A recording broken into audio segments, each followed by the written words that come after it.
அனைவருக்கும் வணக்கம். எல்லோரும் நல்லா இருக்கீங்களா? நம்ம இன்றைக்கி இந்திய அரசியலமைப்பு உருவாக்கம் 10th 12th இந்திய அரசியலமைப்பு அப்படின்ற பாடத்திலேருந்து படிக்க கொடுத்துருந்தோம். அந்த பாடத்திலேருந்து ஒரு 20 கேள்விகள் நம்ம பார்க்க போகிறோம். அந்த 20 கேள்விகளும் அது சார்ந்த சில தகவல்களையும் நம்ம பார்க்க போகிறோம். சரிங்களா? முதல்ல நம்ம தெரிஞ்சுக்க வேண்டியது என்ன அப்படின்னா, அரசியலமைப்பு அப்படின்னா என்ன அப்படின்னு சொல்லி தெரிஞ்சுக்கணும். அரசியலமைப்பு அப்படிங்கிறது என்ன அப்படின்னா, ஒரு நாட்டினுடைய நிர்வாகமானது எந்த அடிப்படை கொள்கையை சார்ந்து இருக்குதோ அதைத்தான் என்னது அரசியலமைப்பு அப்படின்னு சொல்கிறாங்க. சரிங்களா?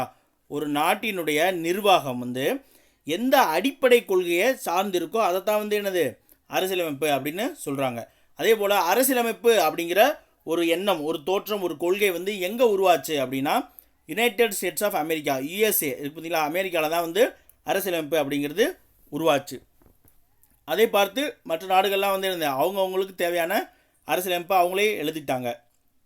அதுபோல் முதல்ல இந்தியாவில் என்னது 1928 அனைத்து கட்சி கூட்டம் போட்டு மோதிலால் நேரு இருக்கார் இல்லையா, அவர் என்ன பண்ணுவார், இந்தியர்களுக்கான அரசியலமைப்பு அவரே எழுதி ஒரு நேரு அறிக்கை அப்படின்ற ஒரு அறிக்கையை சமர்ப்பிப்பார். அதை அப்புறம் பெருசாக கண்டுக்காமல் விட்டுருவாங்க. அதற்கு அடுத்து பார்த்திங்கன்னா, பொதுவாக நம்ம எல்லாருக்கும் தெரிஞ்சது 1934 எம்என் ராய், 1934 எம்என் ராய் இருக்கு இல்லையா, அப்போ கம்யூனிஸ்ட் தலைவர், முன்னணி தலைவராக இருந்தவர் தான் எம்என் ராய். அவர் போயிட்டு என்ன பண்ணுறாரு, அப்போதைக்கு இருந்த பிரிட்டிஷ் கவர்மெண்ட்டை எங்களுக்கான இந்தியர்களுக்கான அரசியலமைப்பு நாங்களே எழுதுகிறோம், அதற்கு அனுமதி கொடுங்க அப்படின்னு கேட்குறாங்க. அதை பிரிட்டிஷ் அரசு மறுத்துருச்சு. அடுத்து 1935 இந்திய தேசிய காங்கிரஸ் சார்பில் இந்தியர்களுக்கான அரசியலமைப்பு நாங்களே எழுதுகிறோம், அதற்கான ஒரு கமிட்டி, அதற்கான ஒரு அறிவுரையை எங்களுக்கு பெர்மிஷன் கொடுங்க அப்படின்னு கேட்குறாங்க. அதையுமே மறுத்துட்டாங்க. அதற்கடுத்து ஒரு 3 வருஷம் கழித்து ஜவஹர்லால் நேரு அவர்கள் கேட்குறாங்க. ஜவஹர்லால் நேரு அவர்கள் கேட்டும் அது நடக்காமல் போயிடுச்சு. பின்னாடி என்ன ஆகுது, அதற்கப்புறம் ஒரு போராட்டங்களாக காந்தி அறிவிப்பால். அப்புறம் 1942 என்னது வெள்ளையனை வெளியேறு இயக்க போராட்டம் ரொம்ப தீவிரமாக போகும். அப்போதைக்கு என்ன பண்ணுறாங்க, ஒரு ஆகஸ்ட் கொடை அப்படின்னு ஒன்று சொல்கிறாங்க. அதையுமே இது பெருசாக இந்தியர்கள் ஒரு திருப்திகரமானதாக இருக்காது. அதற்கு அடுத்து 1946 ஒரு 3 பேர் கொண்ட குழு வருது. சரிங்களா? 1942 கிரிப்ஸ் தூதுக்குழு வரும். அந்த கிரிப்ஸ் தூதுக்குழு தான் அது என்ன சொல்லுவாங்கன்னா, இந்தியாவுக்கு சுதந்திரம் தரதுக்கான பெருசானது இருக்காது. அதை பார்த்துட்டு நான் மன உளைச்சலுக்கு ஆளானேன் அப்படின்லாம் காந்தி சொல்லியிருப்பார். சரிங்களா?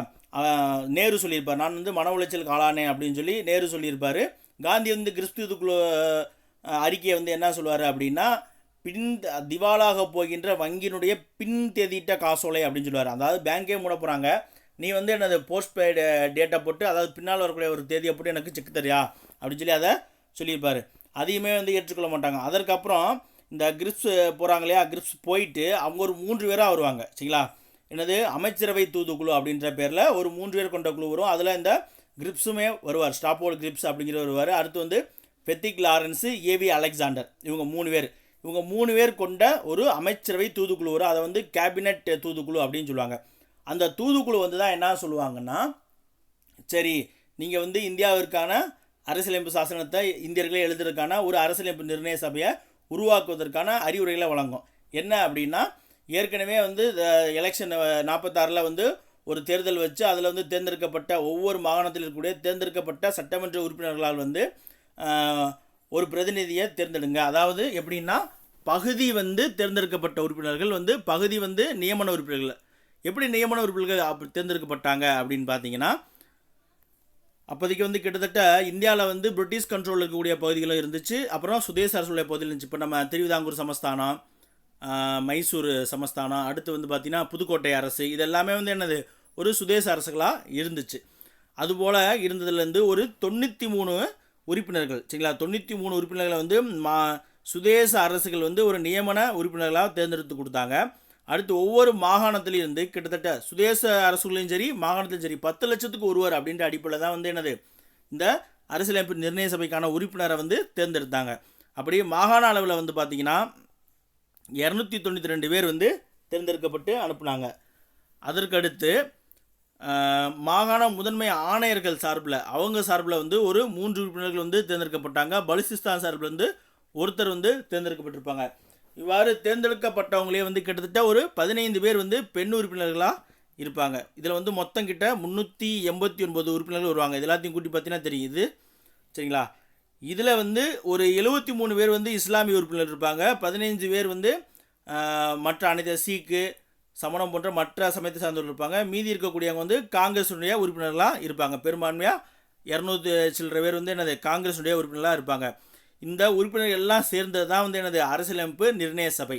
சரி, இப்படி நிர்ணய சபையை உருவாக்குறதுக்கான திட்டத்தை வந்து கேபினெட் குழு வந்து கொடுத்துருச்சு. அதன் அடிப்படையில் உறுப்பினர்கள் தேர்ந்தெடுத்துட்டாங்க. சரி, கூட்டம் கூட்டுறாங்க. முதல் கூட்டம் அதுதான் வந்து நமக்கு கேள்வியாக வந்திருக்கு, பார்க்கலாம். ஃபர்ஸ்ட் கொஸ்டின் பாருங்கள். கூற்றுக்களை கவனி.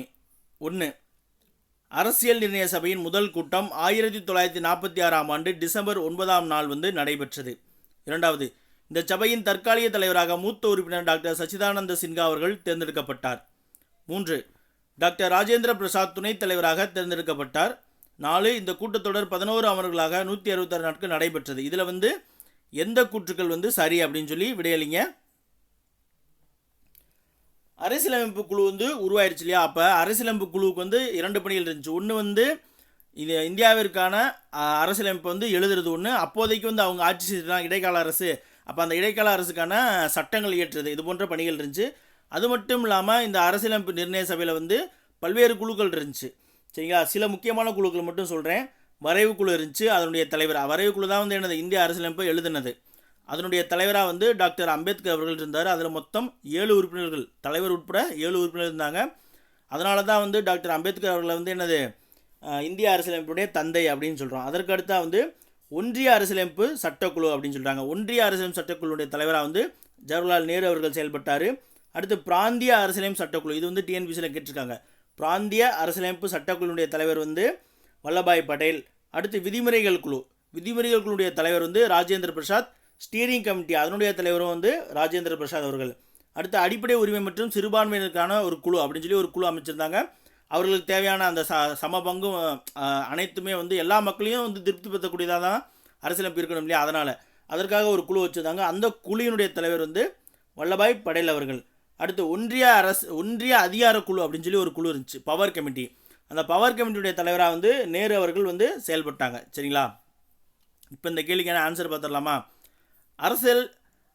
அரசியல் நிர்ணய சபையினுடைய முதல் கூட்டம் எப்போ தொடங்குச்சு அப்படின்னு பார்த்தீங்கன்னா 1946 டிசம்பர் 9 அன்று தான் தொடங்குச்சு. சரிங்களா?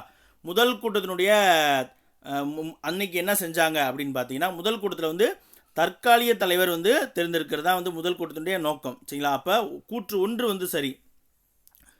தற்காலிக தலைவராக வந்து யார் தேர்ந்தெடுத்தாங்க அப்படின்னு பார்த்தீங்கன்னா, ஆச்சரிய கிருபாலினி அப்படிங்கிறவர் வந்து என்ன சொல்கிறாருன்னா, மூத்த உறுப்பினராக இருந்த சச்சிதானந்த சின்ஹா அவர்களை வந்து தற்காலிக தலைவராக தேர்ந்தெடுத்தார். அதாவது ஃப்ரெஞ்சு மெத்தட் அப்படின்னு சொல்லுவாங்க. அதாவது வயசில் மூத்தவங்களை வந்து ஒரு கூட்டம் நடக்குதுன்னா முடிவு பண்ணல, இருந்தாலும் ஒரு அன்பிளான்டாக கூடுறாங்க அப்படின்னா என்ன பண்ணுற, ஒரு மூத்தவரை வந்து டக்குன்னு தலைவராக நியமிப்பாங்க ஒரு டெம்பரரியாக, அந்த மாதிரி. அப்போ மூத்த உறுப்பினராக இருந்த சச்சிதானந்த சின்ஹா அவர்கள் வந்து என்னது இந்த சபையினுடைய தற்காலிக தலைவராக தேர்ந்தெடுக்கப்பட்டார். இந்த கூற்று 2வதும் சரி. 3வது பாருங்க, டாக்டர் ராஜேந்திர பிரசாத் வந்து துணைத் தலைவராக தேர்ந்தெடுக்கப்பட்டார் அப்படின்னு சொல்லி கொடுத்துருக்காங்க. இதுதான் வந்து தவறு. டாக்டர் ராஜேந்திர பிரசாத் அவர்கள் அரசியலமைப்பு நிர்ணய சபையினுடைய நிரந்தர தலைவராக, சரிங்களா, முதல் கூட்டம் நடைபெற்று அடுத்து 2வது கூட்டம் 3வது கூட்டம் அடுத்து தொடங்குறதுக்குள்ள சச்சிதானந்த சின்ஹா அவர்கள் வந்து இறந்துருவார்.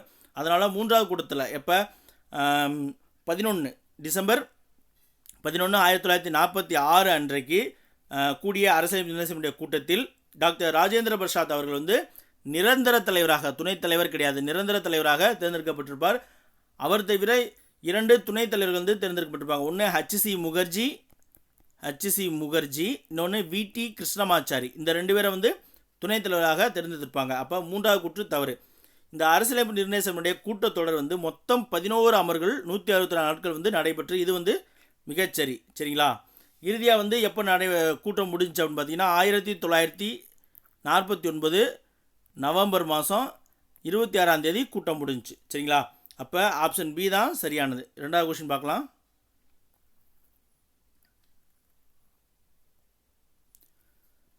அதாவது இந்திய அரசியலமைப்பு வந்து இப்போ கமிட்டி போட்டாச்சு, அதற்கான வேலையில் தொடங்குறாங்க.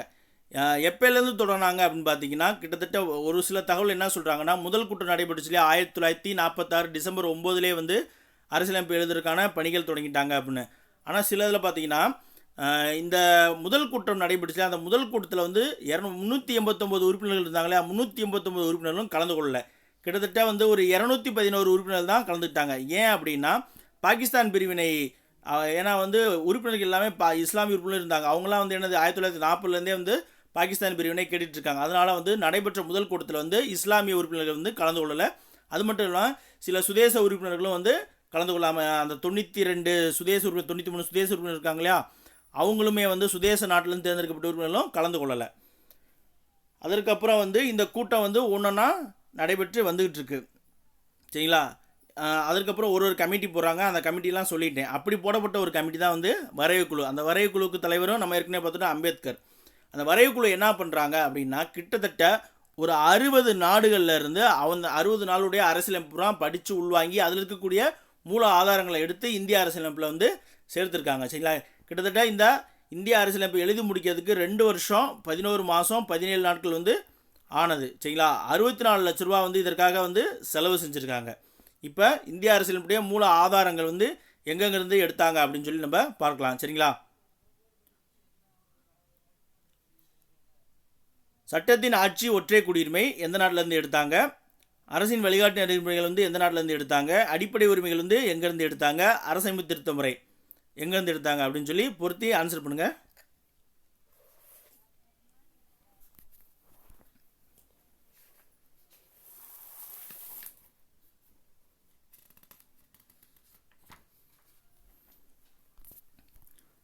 ஆன்சர் பார்த்துடலாமா?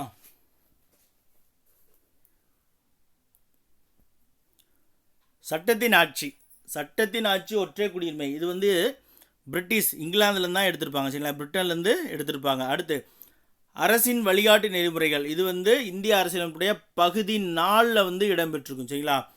அரசு வழிகாட்டு நெறிமுறைகள், அதாவது அரசிற்கான சில வழிகாட்டுதல்கள் தான். இது எங்கேருந்து எடுத்திருப்பாங்க அப்படின்னா அயர்லாந்து நாட்டினுடைய அரசியலமைப்பிலிருந்து எடுத்திருப்பாங்க. அடிப்படை உரிமைகள் வந்து எங்கேருந்து எடுத்திருப்பாங்க அப்படின்னா அமெரிக்க அரசமைப்பிலிருந்து எடுத்திருப்பாங்க. அரசியலமைப்பு வந்து திருத்தம் செய்யக்கூடிய முறை 368 விதி 368 கீழே வந்து இந்திய அரசியலமைப்பு வந்து நம்ம திருத்தம் செய்யலாம். அதனால தான் வந்து இந்திய அரசியலமைப்பை நெகிழு மற்றும் நெகிழாத அரசியலமைப்பு அப்படின்னு சொல்கிறோம். இது வந்து தென் ஆப்பிரிக்காவிலேருந்து எடுத்திருக்காங்க. சரிங்களா? அடுத்து வந்து அடிப்படை கடமைகள் வந்து 42வது சட்டத்திருத்தத்தின் மூலிமா வந்து இந்திய அரசியலமைப்பு வந்து உருவாக்கப்பட்டுச்சு. ஏன்னா இந்திய அரசியலமைப்பு எழுதப்பட்ட பொழுது அடிப்படை கடமைகள் வந்து இல்லை. அது வந்து சோவியத் ரஷ்யாவிலேருந்து எடுத்தாங்க. சரிங்களா? இப்போ நம்ம பொறுத்து பார்த்தோம்னா 2-1-4-3 ஆப்ஷன் பி தான் சரியான விடை. சரிங்களா?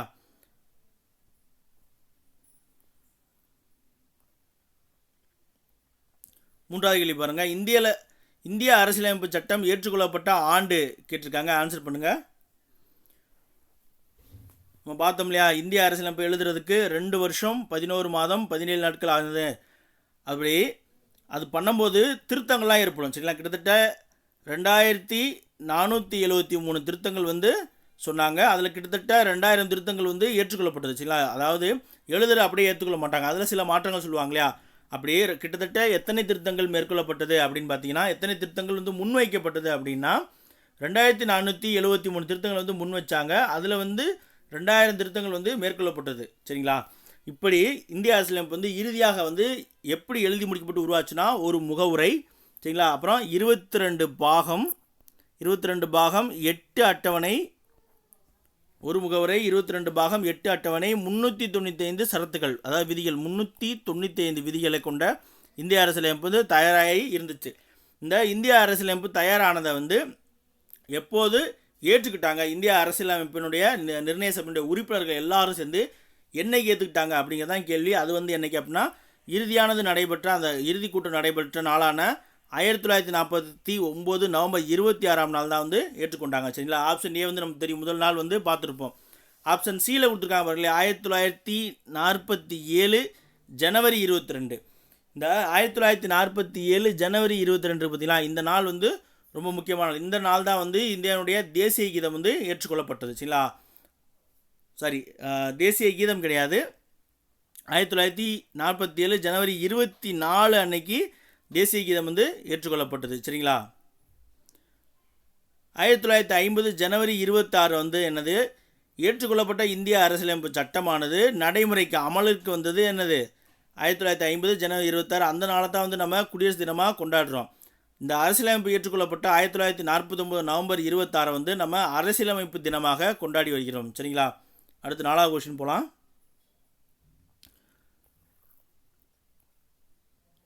4வது கொஷின் பாருங்கள். 4வது கொஷினும் பொறுத்துக்க. இந்திய அரசியலமைப்பின் தந்தை, குறிக்கோள் தீர்மானம், அரசியலமைப்புடைய திறவுகோல், இந்தியாவின் மகாசாசனம். இதனுடைய சம்மந்தப்பட்டவர்களை பொறுத்துங்க. இந்திய அரசியலமைப்பு தான் உலகிலேயே கையால் எழுதப்பட்ட மிக நீண்ட அரசியலமைப்பு இந்திய அரசியலமைப்பு. இந்த இந்திய அரசியலமைப்பு பிரேம் பெகாரி நரேன் ரைஜடா அப்படிங்கிறவர் இத்தாலிய பாணியில் எழுதியிருப்பார். இந்திய அரசியலமைப்பு சட்டத்துக்குன்னு சில சிறப்பு கூறுகள் இருக்குது. அது என்ன அப்படின்னு பார்த்தீங்கன்னா, இது நெகிழாத்தன்மை கொண்டதாகவும் நெகிழும் தன்மை கொண்டதாகவும் இருக்கும். கூட்டாட்சி முறை அரசாங்கத்தை உருவாக்கிடுது. ஏன்னா மத்திய அரசு மாநில அரசு அப்படின்ற கூட்டாட்சி முறை இருக்குது. இந்தியாவை சமயச்சார்பற்ற நாடாக ஆக்கிறது. சுதந்திரமான நீதித்துறையை வழங்குது. சரிங்களா, சுதந்திரமான நீதித்துறையை வழங்குது. பொறுத்துக்க பார்த்துடலாமா. இந்திய அரசியலமைப்புடைய தந்தை வரைகுழுடைய தலைவர் அம்பேத்கர் செயல்பட்டார். சரி, அதனால் அவரை இந்திய அரசியலமைப்புடைய தந்தை அப்படின்னு சொல்கிறோம். 2 குறிக்கோள் தீர்மானம். குறிக்கோள் தீர்மானம் அப்படின்னா என்னன்னு சார் அப்படின்னு கேட்டிங்கன்னா, இந்திய அரசியலமைப்புடைய முகவுரை ஜனவரி 22, சரிங்களா, ஜனவரி 22, 1947. நம்ம போன ஆப்ஷனில் பார்த்தோம் இல்லையா, ஜனவரி 22, 1947 அன்றைய நாள் ஜவஹர்லால் நேரு அவருடைய குறிக்கோள் தீர்மானமானது இந்திய அரசியலமைப்பு நிர்ணய சபையால் ஏற்றுக்கொள்ளப்பட்டது. அது ஏற்றுக்கொள்ளப்பட்டது இந்த தேதி. இதை எப்போ நேரு சொல்லியிருப்பார் அப்படின்னு பார்த்தீங்கன்னா, 1946 டிசம்பர் 13, சரிங்களா, 1946 டிசம்பர் 13. அதாவது அரசியலமைப்பு நிர்ணய சபை கூட்டத்தொடர் நடைபெறும் இல்லையா, 9ஆம் தேதி தொடங்குது. 10ஆம் தேதி சசிகாந்த் சின்ஹா இறந்ததுனால லீவ் விட்டுறாங்க. 11ஆம் தேதி என்னது நிரந்தர தலைவர் தேர்ந்தெடுக்காங்க. அப்படி தொடர்ந்து வரக்கூடிய அந்த 13ஆவது தேதி ஜவஹர்லால் நேரு அவர்கள் அவருடைய ஒரு குறிக்கோள் தீர்மானத்தை அறிமுகப்படுத்துகிறார். என்னன்னா, அவருடைய பார்வையில் இந்தியா ஒரு சமதர்ம நாடாக இருக்கணும். காந்திய அவருடைய பார்வையில் இந்தியா மதச்சார்பற்ற நாடாக இருக்கணும், சகோதரத்துவம் உள்ள நாடாக இருக்கணும். இதெல்லாம் ஒருங்கிணைச்சு தான் இந்திய அரசியலமைப்பானது எழுதப்படணும் அப்படின்னு சொல்லி ஒரு குறிக்கோள் தீர்மானத்தை முன்வைக்கிறார். அதை 1947 ஜனவரி 22 இந்திய அரசியலமைப்பு நிர்ணய சபை ஏற்றுக்கொள்ளுது. சரிங்களா, அந்த குறிக்கோள் தீர்மானத்தினுடைய அடிப்படையில் தான் அரசியலமைப்பு புத்தகத்தினுடைய முகவுரையானது அமைக்கப்பட்டது. அப்போ குறிக்கோள் தீர்மானத்துக்கும் முகவுரைக்கும் தான் பொருத்தம் இருக்குது. சரிங்களா, சரி, குறிக்கோள் தீர்மானத்தை சொன்னது யார் அப்படின்னா ஜவஹர்லால் நேரு அவர்கள். அடுத்து அரசியலமைப்பின் திறவுகோல். இந்த முகவுரையை இந்திய அரசியலமைப்புடைய திறவுகோல் அப்படின்னு சொல்லுவாங்க. முகவுரை தான் இந்திய அரசியலமைப்புடைய திறவுகோல். இந்தியாவின் மகாசாசனம் அப்படிங்கிறது என்ன அப்படின்னா பகுதி 3. பகுதி 3 என்ன சார் இருக்குது, அதை இந்தியாவுடைய மகாசாசனம் அப்படின்னு சொல்கிறோம். பார்த்தீங்கன்னா பகுதி 3 தான் நம்ம அமெரிக்காவிலேருந்து எடுத்துகிட்டு வந்த அடிப்படை உரிமைகள் இருக்குது. அதாவது ஒரு நாட்டில் வாழக்கூடிய ஒவ்வொரு குடிமகனுக்கும் அடிப்படையாக இருக்கக்கூடிய உரிமைகள் பகுதி 3 கொடுக்கப்பட்டிருக்கு. இந்த அடிப்படை உரிமைகள் தான் என்னது இந்தியாவின் மகாசாசனம் அப்படின்னு சொல்கிறாங்க. அப்போ இதன் பிரகாரம் ஆன்சர் பார்த்தீங்கன்னா ஃபஸ்ட்டு இதுக்கு 2 A C வராது. அடுத்து குறிக்கோள் தீர்மானம் ஜவஹர்லால் நேரு 3, அரசியலமைப்பின் திறவுகோல் முகவுரை 4. ஆப்ஷன் டி தான் ரைட்டான ஆன்சர். சரிங்களா, அடுத்து 5வது கொஸ்டின் பார்த்துடலாமா. பின்வரும் அடிப்படை உரிமைகள் தொடர்பான கூற்றுகளில் தவறானதை காண்க. அதாவது அடிப்படை உரிமைகள் தொடர்பான கூற்றுகளில் தவறான கூற்று நம்ம கண்டுபிடிக்க சொல்லியிருக்காங்க. ரீட் பண்ணுறேன், கவனிங்க. இந்திய அரசமைப்பு பகுதி 4 அடிப்படை உரிமைகளுக்கான பிரிவுகள் குறிப்பிடப்பட்டுள்ளது. அடுத்து 2வது பாருங்கள், அடிப்படை உரிமைகள் 6 தலைப்புகளில் வகைப்படுத்தப்பட்டுள்ளன. சி பாருங்கள், இது நீதிமன்றத்தால் நிலைநாட்டப்படுபவை ஆகும். டி 44வது திருத்தச் சட்டம் சொத்துரிமையை அடிப்படை உரிமையில் இருந்து நீக்கியது அப்படின்னு சொல்லி கொடுத்துருக்காங்க. இதில் எந்த கூற்று தவறானது அப்படின்னு சொல்லி ஆன்சர் பண்ணுங்கள்.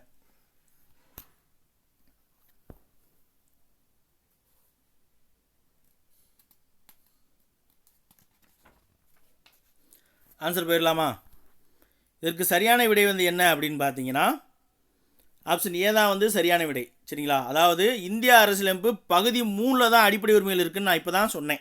சரிங்களா, அதனால தான் அதை இந்தியாவினுடைய மகாசாசனம் அப்படின்னு சொல்கிறாங்க. அடுத்து ஆப்ஷன் பி பாருங்கள், அடிப்படை உரிமைகள் 6 தலைப்புகள் வகைப்படுத்தப்பட்டுள்ளது அப்படின்னா இது மிகச்சரி. என்னென்ன தலைப்பு அப்படின்னு பார்த்தீங்கன்னா முதல்ல சமத்துவ உரிமை. சமத்துவ உரிமையில் பிரிவு 14 to 18 வரைக்குமான விதிகள் இருக்குது. அடுத்து 2வதாக சுதந்திர உரிமை. சுதந்திர உரிமையில் பிரிவு 19 to 22 வரைக்கும் கொடுக்கப்பட்டிருக்கு. அடுத்தது சுரண்டலுக்கு எதிரான உரிமை. சுரண்டலுக்கு எதிரான உரிமையில் பிரிவு 23 to 24 வரைக்கும் கொடுக்கப்பட்டிருக்கு. 4வது சமயச்சார் உரிமை. சமயச்சார் உரிமையில் பிரிவு 25 to 28 வரைக்கும் கொடுக்கப்பட்டிருக்கு. 5வது கல்வி கலாச்சார உரிமை. இந்த கல்வி கலாச்சார உரிமையில் வந்து பிரிவு 29, 30 வந்து என்னது கல்வி கலாச்சார உரிமை. அடுத்து 32 வந்து அரசியலமைப்புக்கு உட்பட்டு தீர்வு காணும் உரிமை. அதாவது அடிப்படை உரிமைகள் வந்து ஒரு பறிக்கப்பட்டால் வந்து அவர் உச்சநீதிமன்றத்தை நாடலாம் அப்படின்னு சொல்லப்படக்கூடியது தான். இந்த 32வது சட்டத்தை பிரிவை வந்து ஆன்மா அப்படின்னு சொல்லியிருப்பார். சரிங்களா, இந்திய அரசியலமைப்புடைய ஆன்மா, இதயம் மற்றும் ஆன்மா அப்படின்னு சொல்லி அம்பேத்கர் அவர்கள் வந்து சொல்லியிருப்பாங்க. இந்த ஆப்ஷன் டி பார்த்தீங்களா, இந்த அடிப்படை உரிமைகளை வந்து நம்ம நீதிமன்றத்தால் நிலைநாட்டப்படும், அதுதான் வந்து என்னது பிரிவு 32 சொல்லுது. இதுவுமே சரி. 44வது சட்ட திருத்தம் சொத்துரிமையை வந்து அடிப்படை வந்து நீக்கியது அப்படின்னு சொல்லி கொடுத்துருக்காங்க. இது வந்து மிகச்சரி. அதாவது முன்னாடி வந்து அடிப்படை உரிமைகள் வந்து 7 இருந்துச்சு. சரிங்களா, 7 அடிப்படை உரிமைகள் இருந்துச்சு. அதில் வந்து சொத்துரிமை அப்படின்ற உரிமை வந்து பிரிவு 31(a) இருந்துச்சு. சரிங்களா, பிரிவு 31(a) இருந்துச்சு. 44வது சட்ட திருத்தம் 1978. சரிங்களா, இந்திரா காந்தி காலத்தில் வந்து என்ன பண்ணுறாங்கன்னா, இந்த சொத்துரிமையை வந்து நீக்கி அடிப்படை உரிமையிலேருந்து நீக்கி ஒரு சட்ட உரிமையாக வைக்கிறாங்க. எங்கே கொண்டு போய் வைக்கிறாங்க அப்படின்னு பார்த்தீங்கன்னா 12. சரிங்களா, பகுதி 12ல் பிரிவு 307. சரிங்களா, 300(a) வந்து ஒரு சாதாரண சட்ட உரிமையாக வைக்கிறாங்க. அடிப்படை உரிமையிலேருந்து சொத்துரிமை நீக்கியிருக்காங்க. இதுவுமே வந்து மிகச்சரி. அடுத்து 6வது கேள்வி போயிடலாங்களா.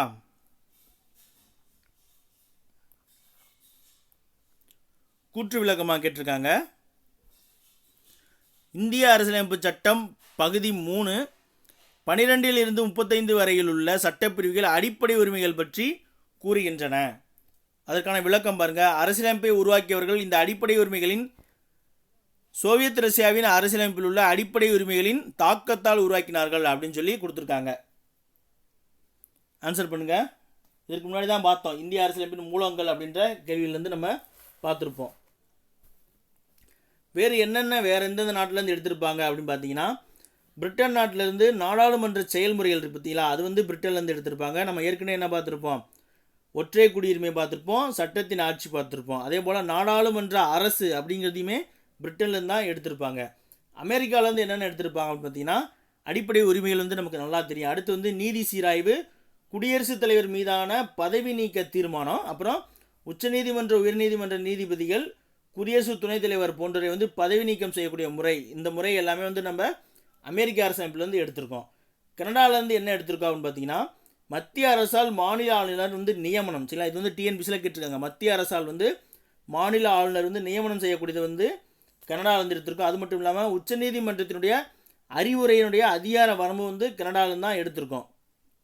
அதே போல் ஒரு மத்திய அரசுடன் கூடிய கூட்டாட்சியை வந்து கனடாவிலேருந்து எடுத்திருக்கோம். ஆஸ்திரேலியாவிலேருந்து என்ன எடுத்திருக்கோம்னு பார்த்தீங்கன்னா, வர்த்தக சுதந்திரம், அப்புறம் நாடாளுமன்றத்தினுடைய அவைகளுடைய கூட்டம், அந்த முறைகளை வந்து ஆஸ்திரேலியாவிலேருந்து நம்ம எடுத்திருக்கோம். சரிங்களா, இப்போ இந்த கேள்விக்கு ஆன்சர் பார்த்துடலாமா. கூற்று இந்திய அரசியலமைப்பு சட்டம் பகுதி 3 வந்து 12 to 35 வரை உள்ள சட்டப்பிரிவுகள் வந்து அடிப்படை உரிமைகள் பற்றி தான் சொல்லுது. ஆமாம், இது வந்து மிகச்சரி. சரிங்களா, கூற்று வந்து மிகச்சரி. விளக்கம், அரசியலமைப்பை உருவாக்கியவர்கள் வந்து இந்த அடிப்படை உரிமைகளின் சோவியத் ரஷ்யாவில் உள்ள அடிப்படை உரிமைகளின் தாக்கத்தால் உருவாக்கினார்கள் அப்படின்னு சொல்லி கொடுத்துருக்காங்க. இது வந்து மிக தவறானது. எங்கள் அடிப்படை உரிமை அப்படின்னாலே வந்து என்னது அமெரிக்காவிலேருந்து தான் எடுத்திருக்காங்க. சரிங்களா, அடிப்படை உரிமைகள் வந்து அமெரிக்கா. அப்போ வந்து விளக்கம் வந்து தவறு. அடிப்படை உரிமைகள் வந்து அமெரிக்காவில் எடுத்திருக்காங்க. ரஷ்யாவிலேருந்து என்ன எடுத்தாங்க அப்படின்னு பார்த்தீங்கன்னா, ரஷ்யாவிலேருந்து அடிப்படை கடமைகள் எடுத்திருக்காங்க. சரிங்களா, 11 அடிப்படை கடமைகள் வந்து நமக்கு இருக்குது. சரிங்களா, 11 அடிப்படை கடமைகள் இருக்குது. அதாவது இந்த அடிப்படை கடமைகள் எங்கே இருக்குது அப்படின்னு பார்த்தீங்கன்னா, நம்ம இப்போ பகுதி 4 பார்த்தோம் இல்லையா, அரசு நெறியுறுத்தும் கோட்பாடு.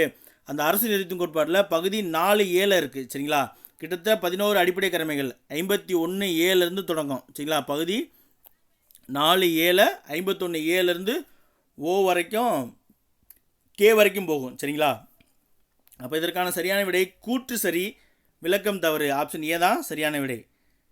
8வது கொஸ்டின் பார்த்துடலாமா. 2002ஆம் ஆண்டு இந்திய அரசமைப்பின் 82வது சட்ட திருத்தம் என்பது அப்படின்னு சொல்லி கேட்டிருக்காங்க. அதாவது 82வது சட்ட திருத்தம் வந்து எது சம்மந்தமானது அப்படின்னு சொல்லி கேட்டிருக்காங்க. ஆப்ஷன் வாசிக்கிறேன், பார்த்துட்டு ஆன்சர் பண்ணுங்கள். அரசியல் அமைப்பில் சமதர்மம் என்ற சொல் இணைக்கப்பட்டுள்ளது அப்படின்னு சொல்லி கொடுத்துருக்காங்க. அடுத்து குடியுரிமை சட்டம் 1955 சில திருத்தங்கள் அப்படின்னு சொல்லி கொடுத்துருக்காங்க. அடுத்து வந்து அடிப்படை உரிமைகளில் இருந்து சொத்துரிமை நீக்கம் கொடுத்துருக்காங்க.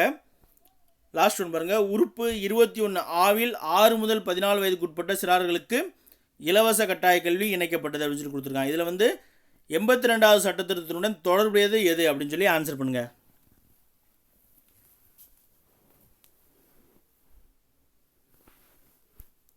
அதாவது சமதர்மம் அப்படின்ற சொல் எப்போது இணைக்கப்பட்டது? நம்ம இந்தியா அரசியலமைப்பில் வந்து சமதர்மம் அப்படின்ற சொல் எப்போ இணைக்கப்பட்டுச்சுன்னா, முகவுரை வந்து இது வரைக்கும் ஒரே ஒரு முறை தான் திருத்தப்பட்டிருக்கு. சரிங்களா? எப்போ அப்படின்னு பார்த்தீங்கன்னா 1976ஆம் ஆண்டு 42வது சட்டத்திருத்தம் தான் திருத்தப்பட்டது. அப்போ தான் வந்து என்ன சொல்கிறாங்க, அந்த முகவரை வந்து என்ன சொல்லுதுன்னா, இந்தியா ஒரு இறையாண்மை மிக்க சமதர்ம சமயச்சார்பற்ற ஜனநாயக, அதாவது மக்களாட்சி குடியரசு அப்படின்னு சொல்லுது. ஜனநாயகம்னா என்னது? ஜனம் அப்படின்னா மக்கள், மக்களாட்சி குடியரசு. ஜனநாயகம்னா என்னது? மக்களால் மக்களுக்காக மக்களே செய்யும் ஆட்சி தான் வந்து என்னது? மக்களாட்சி. அது வந்து ரெண்டாக பிரிப்பாங்க. ஒன்று நேரடி மக்களாட்சி, இன்னொன்று மறைமுக மக்களாட்சி. இந்தியாவில் வந்து செயல்பாட்டில் இருக்கிறது வந்து மறைமுக மக்களாட்சி. சரிங்களா? அப்படி சமதர்மம் அப்படின்ற சொல் இணைக்கப்பட்டது எப்போ அப்படின்னு பார்த்தீங்கன்னா 42வது சட்டத்திட்டத்தில் வந்து இணைக்கப்பட்டிருக்கும். சரிங்களா? அதுதான் வந்து ஏ. அடுத்து குடியுரிமை திருத்த சட்டம். இது வரைக்கும் குடியுரிமை வந்து பழைய புத்தகத்தில் வந்து 8 முறை அப்படின்னு சொல்லி கொடுத்துருப்பாங்க. 8 முறை வந்து திருத்தப்பட்டதுன்னு.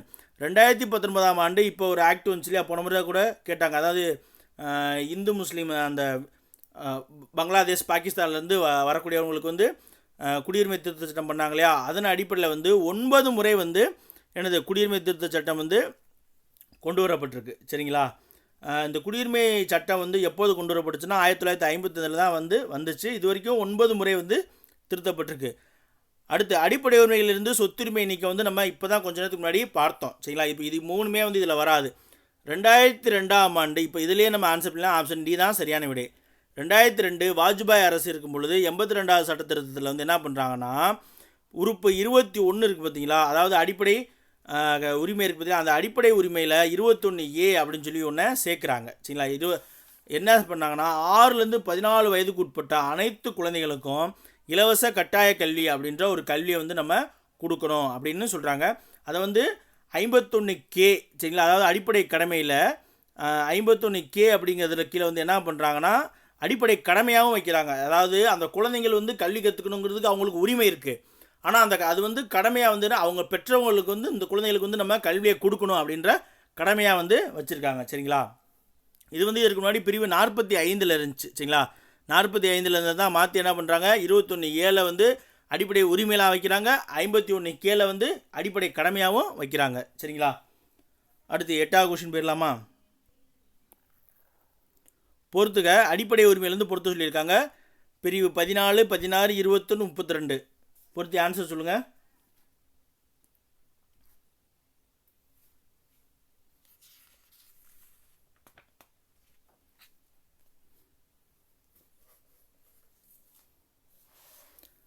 ஆன்சர் பார்த்துடலாமா? பிரிவு 14 இது இது இது வந்து எதில் வருது? பிரிவு 14, 16 இதில் எதில் வருதுன்னா சமத்துவ உரிமையில் வரும். சரிங்களா? அப்போ பிரிவு 14 வந்து என்ன சொல்லுது அப்படின்னா, சட்டத்தின் முன் அனைவரும் சமம். சரிங்களா? சட்டத்தின் முன் அனைவரும் சமம். பிரிவு 16 என்ன சொல்லுது அப்படின்னு பார்த்தீங்கன்னா, பொது வேலைவாய்ப்புகளில் சம வாய்ப்பு அளித்தல். சரிங்களா? பொது வேலைவாய்ப்புகளில் சம வாய்ப்பு அளித்தல் 4வது. பிரிவு 15 என்ன சார் சொல்லுது அப்படின்னா, மதம், இனம், ஜாதி, பாலினம் மற்றும் பிறப்பிடம் இவற்றின் அடிப்படையில் வந்து பாகுபடுத்துவதை வந்து தடை செய்தல். சரிங்களா? இது வந்து பிரிவு 15 சொல்லுது. பிரிவு 17 வந்து தீண்டாமையை ஒழித்தல் வந்து சொல்லுது. பிரிவு 18 வந்து இராணுவ மற்றும் கல்விசார் பட்டங்களை தவிர மற்ற பட்டங்களை வந்து நீக்குதல் அப்படிங்கிறத சொல்லுது. அடுத்து 21A கொடுத்துருக்காங்க பார்த்தீங்களா, நம்ம இப்போ தான் பார்த்தோம். 21A வந்து என்னது? தொடக்க கல்வி உரிமை. 21A வந்து தொடக்க கல்வி உரிமை. பிரிவு 21 என்ன சார் இருக்குது அப்படின்னு பார்த்தீங்கன்னா, வாழ்க்கை மற்றும் தனிப்பட்ட சுதந்திரத்திற்கு பாதுகாப்பு பெரும் உரிமை. இதுவுமே வந்து டிஎன்பிசியில் கேட்டிருக்காங்க, சுதந்திர உரிமையில் கேட்டிருக்காங்க. 21 வந்து வாழ்க்கை மற்றும் தனிப்பட்ட சுதந்திரத்திற்கு பாதுகாப்பு. பிரிவு 20 வந்து என்ன அப்படின்னு பார்த்தீங்கன்னா, குற்றஞ்சாட்டப்பட்ட நபர்களுக்கான உரிமை மற்றும் தண்டனையிலிருந்து பாதுகாப்பு. அதாவது அந்த முன்ஜாமீன் வாங்குறாங்க இல்லையா, அந்த மாதிரி அது வந்து பிரிவு 20 சொல்லுது. சரிங்களா? 22 வந்து சில வழக்குகளில் கைது செய்து தடுப்பு காவலில் வைப்பதற்கு எதிரானது. அதாவது 22 தான் வந்து முன்ஜாமீன் சொல்லுது. 20 வந்து என்னென்னா, குற்றம் சாட்டப்பட்டவர்களுக்கு இருக்கக்கூடிய உரிமை, அவர்கள் தண்டனையிலிருந்து பாதுகாப்பு பெறுவதற்காக என்னென்ன செய்யலாம் அந்த உரிமையெல்லாம் பிரிவு 20 கொடுத்துருக்காங்க. பிரிவு 32 வந்து நமக்கு நல்லா தெரியும். அரசியலமைப்புக்கு உட்பட்டு என்னது அடிப்படை உரிமை பாதிக்கப்பட்டுச்சுன்னா நம்ம வந்து பிரிவு 32 மூலயமா உச்சநீதிமன்றத்தையோ உயர்நீதிமன்றத்தையோ அணுகி வந்து என்னது அரசியலமைப்பின் பிரகாரம் தீர்வு காண்பிக்கலாம் அப்படின்னு சொல்லி கொடுத்துருக்காங்க. அப்போ இதன் பிரகாரம் பார்த்தோம்னா ஃபஸ்ட்டு இதுக்கு வந்து 2 வரணும். சாரி, ஃபஸ்ட்டு இதுக்கு வந்து 1க்கு வந்து 3 வரணும். அப்போ ஏ வராது. அதாவது சட்டத்தின் அனைவரும் சமம். அடுத்து 16 வந்து என்னது, பொது அளவில் சமவாய்ப்பு. 3க்கு அப்புறம் 4, ஆப்ஷன் டியும் வராது. அடுத்து பிரிவு 21 தொடக்க கல்வி 1, அப்போ ஆப்ஷன் சி தான் கரெக்டு. 32 வந்து என்னது, அரசியலமைப்பு உட்பட்டு திருவான உரிமை. ஆப்ஷன் சி தான் 8வது கொஷினுக்கு ரைட் ஆன்சர். அடுத்து 9வது கொஷின் பார்த்துடலாம். இதுவுமே வந்து கூற்று விளக்கமாக கொடுத்துருக்காங்க. இந்தியா சிதைக்க முடியாத ஒன்றிய அரசு சிதைக்கத்தக்க மாநிலங்களும் கொண்ட ஆட்சி முறையாகும். விளக்கம், அதாவது நெருக்கடி நிலையில் ஒற்றை ஆட்சி குணாம்சம் கொண்டது என்பது பொருளாகும் அப்படின்னு சொல்லி கொடுத்துருக்காங்க. ஆன்சர் பண்ணுங்கள். அதாவது இந்த நெருக்கடி நிலை அப்படின்றாங்க இல்லையா, நெருக்கடி நிலை அப்படின்னா என்னன்னா, இந்திய அரசியலமைப்பு வந்து குடியரசுத் தலைவர்கிட்ட வந்து ஒரு 3 விதமான நெருக்கடி நிலையை வந்து கொடுத்துருக்கு. சரிங்களா, ஒரு 3 விதமான நெருக்கடி நிலையை கொடுத்துருக்கு. அதை வந்து தேசிய அவசர நிலை அப்படின்னும் சொல்லுவாங்க. என்ன அப்படின்னு பார்த்தீங்கன்னா, ஒன்று வந்து பிரிவு 352, அடுத்து 356, அடுத்து வந்து 360,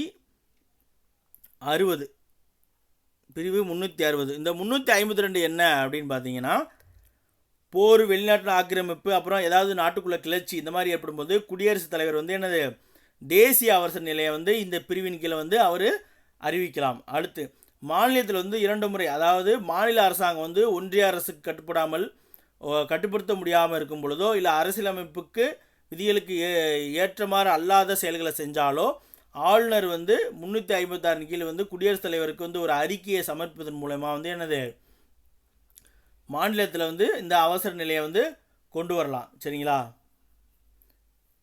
352 பிரகாரம் என்ன சொல்கிறாங்க அப்படின்னா, தேர்தல் ஆணையம் வந்து சட்டமன்ற தேர்தலை நடத்த உகந்த சூழல் இல்லை அப்படின்னு சான்றளித்தாலும் மட்டுமே வந்து என்னது, இந்த 356 வந்து என்னது, ஓராண்டை தாண்டி வந்து தொடர முடியும் அப்படின்னு சொல்கிறாங்க. இந்த அவசரங்களுடைய அதிகபட்ச காலம் அப்படின்னு பார்த்தீங்கன்னா 3 வருஷம். சரிங்களா, அதிகபட்ச காலம் வந்து 3 வருஷம். அப்போ 356 கீழே வந்து குடியரசுத் தலைவர் வந்து மாநில அவசர நிலை அறிவிக்கும் பொழுது குடியரசுத் தலைவருடைய சார்பாக வந்து மாநில ஆளுநர் தான் வந்து எனது நாட்டை ஆளுவார். இது வந்து அதிக முறையை வந்து கேரளாலையும் பஞ்சாப்லேயும் வந்து இந்த மாநில தேசிய அவசர நிலை வந்து அறிவிக்கப்படுத்திருக்கு. அடுத்து 360 என்ன அப்படின்னா, நிதி நெருக்கடி அப்படின்வாங்க, இல்லைன்னா நிதி சார்ந்த அவசர நிலை. ஏதாவது நிதி சார்ந்த கடன் பிரச்சனை இது மாதிரிலாம் வரும் பொழுது 360 கீழே வந்து நிதி சார்ந்த நெருக்கடி வந்து இந்தியாவில் குடியரசுத் தலைவர் வந்து அறிமுகப்படுத்தலாம். இது வரைக்கும் இந்த நிதி சார்ந்த நெருக்கடி நிலை வந்து அறிமுகப்படுத்தப்படலை. ஆனால் தேசிய நெருக்கடி நிலையும் வந்து 1975 இந்திரா காந்தி பீரியடில் எமர்ஜென்சி கொண்டு வந்திருக்காங்க. 56 வந்து என்னது, மாநிலங்கள் தேசிய நெருக்கடியுமே வந்து கொண்டு வந்திருக்காங்க. சரிங்களா, அதாவது இந்த நெருக்கடிக்கு இந்த கேள்விக்கு சம்மந்தம் இருக்குது. என்ன அப்படின்னா, இந்தியா சிதைக்க முடியாத ஒன்றிய அரசு. அப்போ ஒன்றிய அரசை வந்து இது பண்ண முடியாது. அப்போ மாநிலங்களும் கொண்டது. சிதைக்க முடியாத ஒன்றிய அரசு, சிதைக்கத்தக்க மாநில அரசு. அப்போ ஒன்றிய அரசு நினச்சிச்சுன்னா குடியரசுத் தலைவர்கிட்ட சொல்லி 356 கொண்டு வந்து மாநில அரசாக கலைக்கலாம். அப்போ சிதைக்கத்தக்க மாநில அரசு கொண்டது. அப்போ கூற்று வந்து என்னது, சரி. நெருக்கடி நிலையில் வந்து ஒற்றை ஆட்சி குணாம்சம் கொண்டது. நெருக்கடி நிலை வந்து என்னது, சென்ட்ரல் இருக்க கவர்மெண்ட் வந்து குடியரசுத் என்ன சொல்கிறாங்களோ அந்த ஆட்சி குணாம்சம் தான் கொண்டது. அப்போ கூற்றும் சரி, என்னது விளக்கமும் வந்து சரியானதாக தான் இருக்கும். சரிங்களா,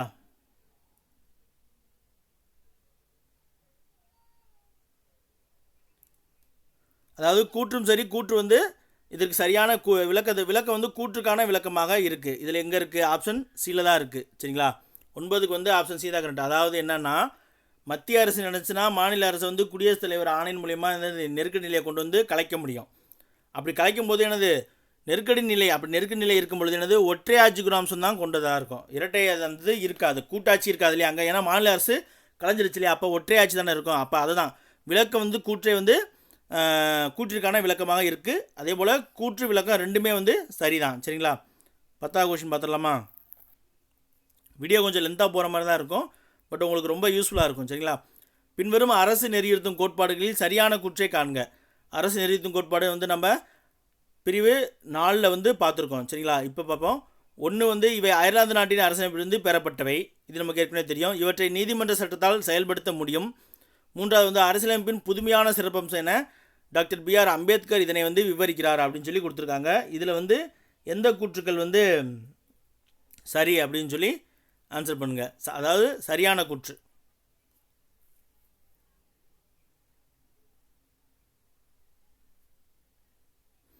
ஆன்சர் பார்த்துடலாமா? இது வந்து அரசு நிறைவேற்றும் கோட்பாடு வந்து என்னது, அயர்லாந்து நாட்டினுடைய அரசியலமைப்பு தான் நமக்கு பெறப்பட்டது. இது வந்து மிகச்சரி. அப்போ ஒன்று சரி. இந்த அரசு நிறைவேற்றும் கோட்பாட்டை வந்து அரசு நினச்சா பின்பற்றலாம், இல்லைன்னா இல்லை. ஆனால் இதை நீதிமன்றத்தால் மூலமாக கூட வந்து அரசுக்கு வந்து அறிவுறுத்தல் பண்ண முடியாது, செயல்படுத்த முடியாது. சரிங்களா? அப்போ நீதிமன்றத்தால் செயல்படுத்த முடியும்னு கொடுத்துருக்காங்க. அப்போ இதுதான் தப்பு, 2 தப்பு. சரிங்களா? 3வது பாருங்கள், இந்திய அரசியலமைப்பின் புதுமையான சிறப்பம்சம் அப்படின்னு சொல்லி டாக்டர் அம்பேத்கர் அவர்கள் வந்து இதை வந்து விவரிக்கிறார். இதுவுமே வந்து மிக சரியானது. சரிங்களா? அப்போ 1, 3 தான் சரி. எங்கே இருக்குது? ஆப்ஷன் சி தான் இதற்கு சரியான விடை. 11வது கொஸ்டின் பார்ப்போமா? கூற்று: 1976 அமைக்கப்பட்ட சர்தார் சுரன் சிங் கமிட்டி அரசியலமைப்பு சட்ட திருத்தம் செய்ய பரிந்துரைத்தது. அதன்படி 1976 மேற்கொள்ளப்பட்ட 42வது அரசியலமைப்பு சட்டத்திருத்தமானது நமது அரசியலமைப்பில் குடிமக்களின் பொறுப்புகள் சிலவற்றை சேர்த்தது அப்படின்னு சொல்லி கொடுத்துருக்காங்க. பார்த்தோம் இல்லையா? பொறுப்புகள் அப்படின்னா என்னது? அடிப்படை கடமைகள் சார்ந்த ஒரு கேள்வி. அடிப்படை கடமைகள் வந்து கொண்டு வர்றது என்னது? 1976 சர்தார் சுரன் சிங் கமிட்டி தான் வந்து என்னது அடிப்படை கடமையை கொண்டு வந்ததுக்காக அமைக்கப்பட்டு அவர் வந்து அறிக்கை சமர்ப்பிக்கிறார். அதில் தான் என்ன சொல்லுவாங்க, அரசியலமைப்பை வந்து சட்டத்திருத்தம் செய்யணும் அப்படின்னு சொல்லி பரிந்துரைக்கிறார். இது வந்து மிகச்சரி. அதன் அடிப்படையில் 42வது சட்டத்திருத்தம் ஏற்படுத்தப்பட்டு அதில் வந்து குடிமக்களுக்கு, அதாவது என்னென்னா அந்த எமர்ஜென்சி பீரியடில் வந்து மக்கள் வந்து பொது சொத்துக்களெல்லாம் வந்து நிறையா பாதிப்பு ஏற்படுத்திடுவாங்க. அதனால் வந்து இந்திரா காந்தி என்ன சொல்லுவாங்கன்னா, மக்களுக்கு வந்து நாட்டினுடைய சின்னங்கள், இயற்கை வளம், பாதுகாப்பு, நாட்டினுடைய பாதுகாப்பு இதெல்லாம் மதிக்கணும். அப்படின்னா அப்போ மக்களுக்கு வந்து சில பொறுப்புகள் கொடுக்கணும். அப்போ அதுக்காக என்ன பண்ணுறாங்க, இந்த சர்தார் சுரன் சிங் கமிட்டி அப்படின்ற ஒரு கமிட்டியை வந்து போடுறாங்க. யார்? இந்திரா காந்தி. அவர் கொண்டு வந்ததுலேருந்து எடுத்துக்கிட்டு இவங்க ஒரு சேர்த்து கிட்டத்தட்ட ஒரு 10 அடிப்படை கடமைகள் வந்து சொல்கிறாங்க. அதுக்கப்புறம் பின்னாளில் வந்து 51K அப்படின்ற 11வது அடிப்படை கடமைகள் சேர்க்கப்படுது. இந்த அடிப்படை கடமைகள் வந்து எங்கே போய் சேர்க்கப்படுதுன்னா, பகுதி 4A அப்படின்றதில் பிரிவு 51A அப்படிங்கிறதுல வந்து இந்த அடிப்படை கடமைகள் வந்து பகுதி 4A பிரிவு 51A அப்படின்ற ஒரே ஒரு இதை மட்டும் தான் கொண்டிருக்கு. அதில் 51Aலேருந்து 51K வரைக்கும் இருக்குது அடிப்படை கடமைகள். 11 அடிப்படை கடமைகள் வந்து தற்பொழுது இருக்குது. சரிங்களா? அப்போ கூற்றும் சரி, விளக்கம் வந்து கூற்றிற்கானது. சரிங்களா? கூற்றும் சரி, விளக்கம் வந்து கூற்றிற்கானது. ஆப்ஷன் சி தான் சரியானது. 12வது கொஸ்டின் பார்ப்போமா? நிலமற்ற விவசாய தொழிலாளர்களை பாதுகாக்கும் நிலச்சட்டங்கள் யாருடைய ஆட்சியின் போது கொண்டு வரப்பட்டது அப்படின்னு சொல்லி கேட்டிருக்காங்க. ஆன்சர் பண்ணுங்க.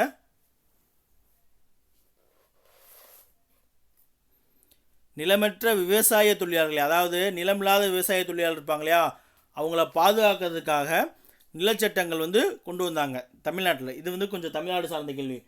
அது யார் வந்து சிஎம்மாக இருக்கும் பொழுது கொண்டு வந்தாங்க அப்படின்னு சொல்லி கேட்டிருக்காங்க. ஆன்சர் பண்ணுங்க.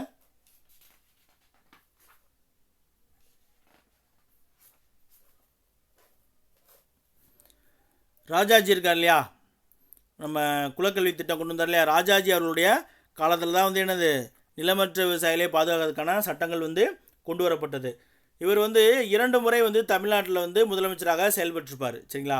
அதே போல் சுதந்திர இந்தியாவினுடைய முதல் கவர்னர் ஜெனரலாக இருந்தவரும் ராஜகோபாலாச்சாரி என்று அழைக்கக்கூடிய ராஜாஜி அவர்கள் தான். முதல் முறையாக வந்து 1935 இந்திய அரசு சட்டம் வந்ததுக்கப்புறம் 1937 நடைபெற்ற தேர்தலில் வெற்றி பெற்று எனது சென்னை மாகாண முதலமைச்சர் ஆவார். அவர் பின்னாளில் வந்து வருமான வரியை வந்து அறிமுகப்படுத்தினவர் வந்து ராஜாஜி அவர்கள் தான் வந்து எனது வருமான வரி அப்படின்ற ஒரு வரியை அறிமுகப்படுத்திருப்பார். ஏன் இந்த வருமான வரியை அறிமுகப்படுத்தினார் அப்படின்னு பார்த்தீங்கன்னா, சேலத்தில் வந்து மதுவிலக்கை வந்து ஒரு செயல்முறையாக வந்து அமல்படுத்தியிருப்பார். அதனாலேருந்து வரக்கூடிய விஷயத்துக்காக வருமான வரி, நாட்டுக்கு வந்து வருமானம் வேணும் அப்படிங்கிறதுக்காக வருமான வரி அப்படின்ற ஒன்றை வந்து அறிமுகப்படுத்தியிருப்பார் ராஜாஜி அவர்கள். அப்புறம் அவர் பின்னாளில் வந்து திருப்பி 52 வந்து தேர்தலில் வெற்றி பெற்று திருப்பியும் வந்து காங்கிரஸ் அமைச்சரவையை வந்து அமைப்பார். சரிங்களா? அவர் 54 குலக்கல்வி திட்டம் கொண்டு வந்தனால பதவி விலகினதுக்கப்புறம் தான் காமராஜர் வந்து 54லேருந்து 63 வரைக்கும் 54 to 63 வரைக்கும் என்னது கிட்டத்தட்ட 9 ஆண்டுகள் தமிழ்நாட்டினுடைய முதலமைச்சராக செயல்படுவார். அதுக்கப்புறம் பக்தவச்சல் அப்படிலாம் வருவாங்க. பின்னாளில் வந்து 1967 நடைபெற்ற தேர்தலில் திராவிட முன்னேற்ற கழகம் வந்து பெருவாரியான வெற்றியை பெற்று CN அண்ணாதுரை அவர்கள் வந்து அதாவது மதராஸ் மாகாணத்தினுடைய முதலமைச்சர் ஆவார். அவர் வந்ததுக்கப்புறம் தான் வந்து தமிழ்நாடு பெயர் மாற்றம் நடைபெறும். சரிங்களா? தமிழ்நாட்டின் முதலமைச்சர் யார் அப்படின்னா அண்ணாதுரை அவர் தான் வரணும். ஏன்னா அண்ணாதுரை வந்ததுக்கப்புறம் தான் வந்து 1969 தான் வந்து என்னது தமிழ்நாடுங்கிற பெயரே வைக்கிறாங்க. அதுக்கு முன்னாடி வந்து என்னது மதராஸ் மாகாணமாக தான் இருந்துச்சு.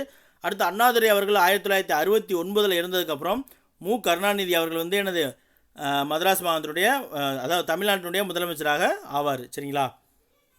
13வது கொஸ்டின் பார்த்துடலாமா? அடுத்து கூற்றுகளை ஆராய்க அப்படின்னு சொல்லி கொடுத்துருக்காங்க. தமிழ்நாட்டில் வேறு என்னென்ன வந்துச்சு அப்படின்னு பார்த்தீங்கன்னா, அலுவலக மொழிகள் அப்படிங்கிற சட்டம் வந்து நம்ம அரசியலமைப்பில் எங்கே இருக்குது அப்படின்னு பார்த்தீங்கன்னா பகுதி 17. சரிங்களா? பகுதி 17 தான் வந்து அலுவலக மொழி சட்டம் அப்படிங்கிறது இருக்குது. அதில் வந்து பிரிவு 343 343 டு 351 வரைக்கும் வந்து என்ன சொல்கிறாங்கன்னா, அலுவலக மொழிகள் பற்றி விவரிக்கிறது. தொடக்கத்தில் வந்து கிட்டத்தட்ட ஒரு 14 மொழிகள் வந்து அரசியலமைப்பு வந்து ஏற்றுக்கொள்ளப்பட்டதாக இருந்துச்சு. 8வது அட்டவணையில். சரிங்களா? 8வது அட்டவணையில் அங்கீகரிக்கப்பட்டதாக இருந்துச்சு. பகுதி வந்து 17 8வது அட்டவணையில் அங்கீகரிக்கப்பட்டதாக இருந்துச்சு. தற்பொழுது 22 மொழிகள் வந்து அங்கீகரிக்கப்பட்ட மொழிகளாக இருக்குது. அதற்கடுத்து வந்து 2004 அப்புறம் வந்து செம்மொழி அப்படின்ற வகைப்பாடு கொண்டு வந்து முதலாக வந்து தமிழுக்கு வந்து 2004 செம்மொழி அந்தஸ்து கொடுத்தாங்க. உடனே அடுத்த வருஷமே சமஸ்கிருதத்துக்கு வந்து கொடுத்துட்டாங்க. அடுத்து கிட்டத்தட்ட கன்னடா ஒரியா வரைக்கும் கொடுத்தாங்க. இப்போ தற்பொழுது ஒரு 3 மொழிகள் வந்து என்னது செம்மொழி அந்தஸ்து வாங்கியிருக்கு. சரிங்களா? வங்காளம் அது போன்ற ஒரு 3 மொழிகள் சமீபத்தில் செம்மொழி அந்தஸ்து வாங்கியிருக்கு.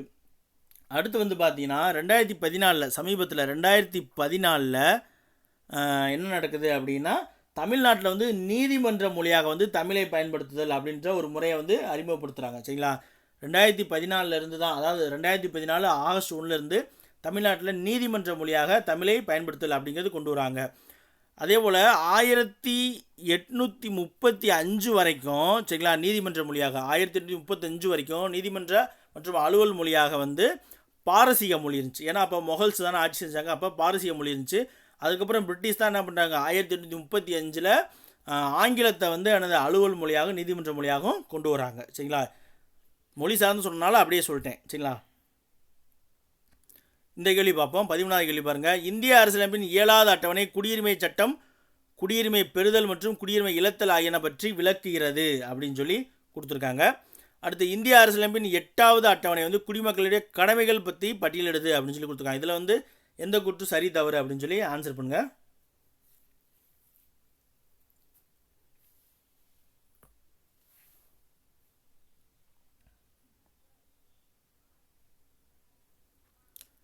ஆன்சர் பார்த்துடலாமா? ஆன்சர் என்ன அப்படின்னு பார்த்தீங்கன்னா ரெண்டுமே தவறு. ஆப்ஷன் சி தான் கரெக்டு. எப்படி சார் தவறு அப்படின்னா சொல்கிறேன் பாருங்கள். இந்திய அரசியலுடைய 7வது அட்டவணை வந்து குடியுரிமை பற்றி சொல்லலை. குடியுரிமை பற்றி சொல்லக்கூடிய அட்டவணை வந்து 2. சரிங்களா? பகுதி 2ல் தான் வந்து 11லேருந்து பிரிவு 11லேருந்து சொல்லும். ஒரு நிமிஷம் இருங்க.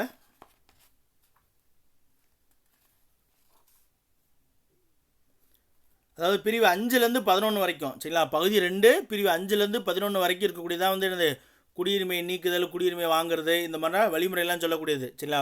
அப்போ குடியுரிமை சட்டம் வந்து என்னது பகுதி 2ல் இடம்பெற்றிருக்கு.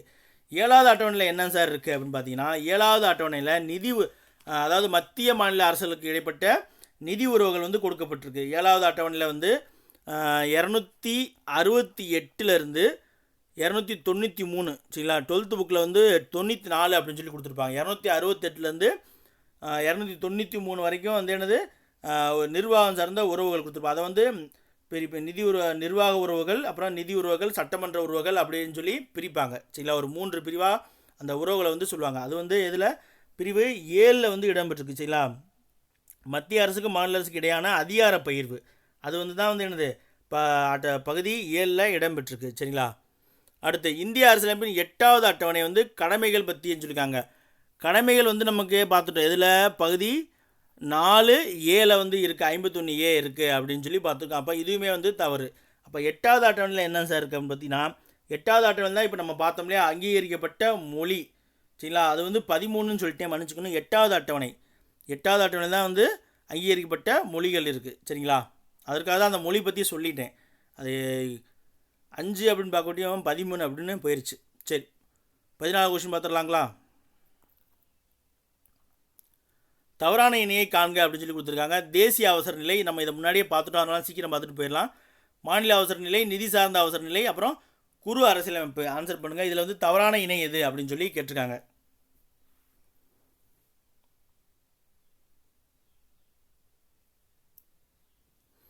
தவறான இணை எது அப்படின்னு பார்த்தீங்கன்னா ஆப்ஷன் சி தான். சரிங்களா? அதாவது தேசிய அவசர நிலை வந்து 352 மிகச்சரி, நமக்கு தெரியும். அடுத்து மாநில அவசர நிலை பற்றியும் பார்த்தோம், 356, இதுவுமே மிகச்சரி. நிதி சார்ந்த அவசர நிலை வந்து 360, சரிங்களா.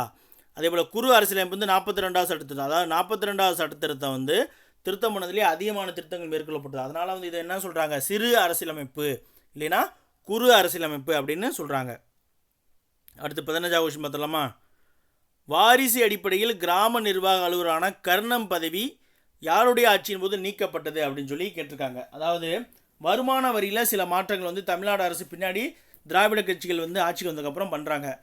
அப்படி செய்யும் பொழுது தான் வந்து இந்த கிராம நிர்வாக அலுவலராக இருந்த வாரிசு அடிப்படையில் தான் இருந்திருக்கு கர்ணம் பதவி. அதை வந்து யார் ஒருத்தர் நீக்கிறாரு அப்படின்னு சொல்லி கேட்டிருக்காங்க. ஆன்சர் பண்ணுங்கள். ஆன்சர் சொல்லலாமா. ராமச்சந்திரன் எம்ஜிஆருடைய ஆட்சியில் தான் வந்து என்னது இந்த கர்ணம் பதவி வந்து நீக்கப்பட்டது. அது மட்டும் இல்லாமல் இவர் வேறு என்ன பண்ணியிருக்காரு, சட்ட மேலவையை வந்து நீக்கிக்காச்சுங்களா. 1986 நவம்பர் 1 அன்றைக்கு வந்து என்னது சட்ட மேலவை வந்து கலைக்கப்பட்டது, சரிங்களா. தமிழ்நாட்டில் வந்து சட்ட மேலவை வந்து எம்ஜி ராமச்சந்திரன் ஆட்சியில் தான் வந்து கலைக்கப்பட்டது. அடுத்து 16வது கேள்வி பாருங்கள். அரசின் பல்வேறு நிலைகள் அவற்றிற்கிடையேயான தொடர்பு மற்றும் பங்களிப்புகள் குறித்த ஆராய யாருடைய தலைமையில் 3 உறுப்பினர்கள் கொண்ட குழு வந்து அமைக்கப்பட்டது அப்படின்னு சொல்லி கேட்டிருக்காங்க. ஆன்சர் பண்ணுங்கள். சர்தார் ஸ்வரன் சிங் கமிட்டியா, இல்லை எம்என் வெங்கடாச்சலையாவா, இல்லை எம்எம் பூஞ்சியா அப்படின்னு சொல்லி ஆன்சர் பண்ணுங்கள்.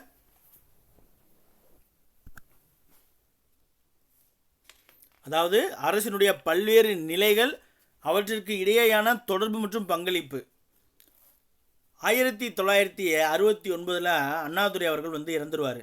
அவர் இறந்ததுக்கப்புறம் கலைஞர் கருணாநிதி அவர்கள் வந்து என்னது தமிழ்நாட்டினுடைய முதலமைச்சராக பொறுப்பேற்றுக்குவார். அவர் ஏற்றுனதுக்கப்புறம் என்ன பண்ணுவார்னா, மத்திய அரசுக்கு என்ன உரிமை, மாநில அரசுக்கு என்ன உரிமை அப்படின்னு சொல்லி வகைப்படுத்தணும். அப்படிங்கிறதுக்காக தான் வந்து என்ன பண்ணுவார் அப்படின்னா, இந்த ராஜமன்னார் அப்படிங்கிற ஒரு ஓய்வு பெற்ற நீதிபதி அவருடைய தலைமையில் வந்து ஒரு 3 நபர் குழுவை உருவாக்குவார். எப்போ 1969 ராஜமன்னார், சரிங்களா.